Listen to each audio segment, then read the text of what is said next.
Сүрээ өвчнөд тэмцэх дэлхийн өдөр өнөөдөр тохиож байна. Монгол улсын хувьд дэлхийн эрүүл мэндийн байгууллагад сүрээ өвчний дарамт өндөртэй улсын нэгт нэрлэгддэг байна. Сүрээгийн тооцоолсон өвчлөл 2020 оны байдлаар хүн амын дунд 413 байсан бол 2023 онд 491 болж 1119%-аар өсжээ. Хүн амын дунд өвчлөл эрс нэмэгдэж халдвар тархах эрсдэл өндөр байна.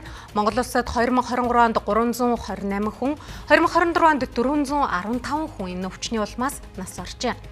Иргэдийн хувьд амьдралын зөв хэвшилтэй байж эрт илрүүлэхт хамрагдах нь чухлыг эрүүл мэндийн салбарынхан зөвлөлөө. Дэлхийн эрүүл мэндийн байгууллага 2021 онд Монгол улсыг сүрээгийн тархалт өндөр дэлхийн 30 орны жагсаалтад оруулсан. За аливаа халдварт өвчнийг хяналтанд оруулах хамгийн чухал арга хэмжээ бол эрт илрүүлж, онцлох, бүрэн төгс эмчилж, эдгэрүүлснээр нийгэмд халдвар тархах гинжин хэлхээг таслан зогсоох байдаг. Нийслэлд явуулын 5 баг, орон нутагт 3 баг ажиллаж байгаа юм байна. За сүрээ өвчний үед шалтгаангүй халуурч 2-7 хоногоос дээш хугацаагаар ханиалгаж, хөлрөх шинж тэмдэг илэрч бие солиддог байна. Хэрвээ ийм шинж тэмдэг илэрч байгаа бол яаралтай эмчит хандахыг зөвлөлөө. Эмчилгээний шин гормыг сүүлийн жилүүдэд нэвтрүүлсэн. За энэ нэвтрүүлж байгаа ажлыг мөн Монгол улсад цаг алдлаг нэвтрүүлэн ажиллаж байгаа. За сүрээгийн эмчилгээ ингэснээр сүрээгийн эмчилгээний хугацаа богиносж байгаа.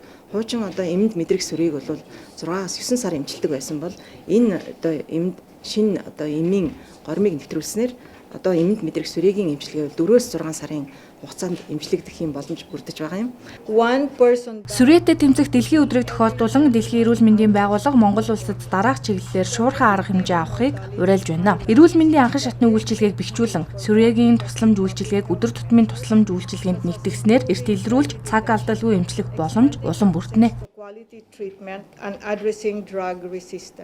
Нас баралт нэмэгдэж байгаа нь эрт илрүүлгийг сайжруулах, нийгмийн эрүүл мэндийн арга хэмжээг үр дүнтэйгээр авч хэрэгжүүлэх шаардлагатай болохыг харуулж байгаа юм байна. За сүрээгийн халдварыг илрүүлж чадаагүй тохиолдолд халдвар тарсаар байдаг гэдгээрээ онцлогтой байна. Харин сүрээ өвчнийг бууруулах хүрээнд Маноос глобал сангаас 14 сая Америк долларын санхүүжилт авдаг байна. За үүний 10 сая Америк долларыг тусламж үйлчилгээнд зарцуулж байгаа юм. За Дэлхийн эрүүл мэндийн байгууллага 2030 он гэхэд сүрээг устгасан байх зорилт тавьсан байдаг.